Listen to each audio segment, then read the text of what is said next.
Best available scheme బకాయిలను ప్రభుత్వం తక్షణమే విడుదల చేయాలని ఈ నెల 18న రాష్ట్ర వ్యాప్తంగా జిల్లా కలెక్టర్లకు రాయబారాలు ఉంటాయని ఎస్ఎఫ్ఐ, కేవీపీఎస్ గిరిజన సంఘాలు పిలుపునిచ్చాయి. అందుకు సంబంధించిన వాల్ పోస్టర్లు విడుదల చేశారు.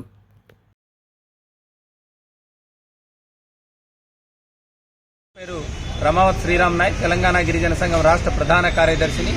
ఈరోజు కేవీపీఎస్ గిరిజన సంఘం ఎస్ఎఫ్ఐ ఆధ్వర్యంలో రేపు ఈ నెల 18వ తేదీ నుండి రాష్ట్ర వ్యాపితంగా బెస్ట్ అవైలబుల్ స్కీమ్లో పెండింగ్లో ఉన్న బకాయిలను తక్షణం రాష్ట్ర ప్రభుత్వం విడుదల చేయాలని అన్ని జిల్లా కలెక్టర్లకు మెమరాండం ఇవ్వాలనేది నిర్ణయించాము. ఈరోజు పోస్టర్ విడుదల చేశాము. మేము ఈ 3 సంఘాల ఆధ్వర్యంలో దశల వారీగా ఏదైతే ఎస్సీ సోషల్ వెల్ఫేర్లో 9,000 మంది బెస్ట్ అవైలబుల్ స్కీమ్ కింద చదువుతూ ఉన్నారు. గిరిజన సంక్షేమ శాఖలో 6,000 మంది బెస్ట్ అవైలబుల్ స్కీమ్లో చదువుతూ ఉన్నారు. గత 2 సంవత్సరాలుగా ఫీజు రియంబర్స్మెంట్ రాష్ట్ర ప్రభుత్వం నుంచి ఇవ్వలేదు. గత టీఆర్ఎస్ ప్రభుత్వం దాదాపు 7-8 నెలలుగా బకాయిలు పెట్టింది.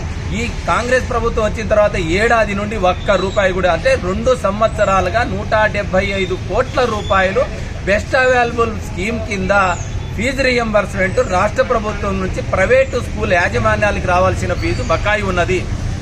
ఈ ఫీజు రియంబర్స్మెంట్ రాకపోవడం వల్ల ప్రైవేటు యాజమాన్యాలు ఈరోజు బెస్ట్ అవైలబుల్ స్కీమ్ మేము నడపలేము, మేము భోజనాలు పెట్టలేము, 2 సంవత్సరాల నుంచి రాష్ట్ర ప్రభుత్వం బకాయిలు ఇవ్వకపోతే మేము ఏ విధంగా నడుపుతామని ఈరోజు గగ్గోలు పెడతా ఉన్నారు. తల్లిదండ్రుల మీద ఒత్తిడి చేస్తూ ఉన్నారు.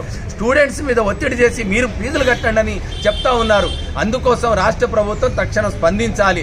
ఈరోజు రాష్ట్ర ప్రజాప్రభుత్వం, మొత్తం సంక్షేమ ప్రభుత్వం, ఇవన్నీ కల్లుబొల్లి మాటలు చెప్తా ఉంది కాంగ్రెస్ ప్రభుత్వం. ఈరోజు అన్ని సంక్షేమ నిధులన్నింటినీ రుణమాఫీ పెట్టేశామని చెప్తా ఉన్నారు, ఆస్కీమని చెప్తా ఉన్నారు.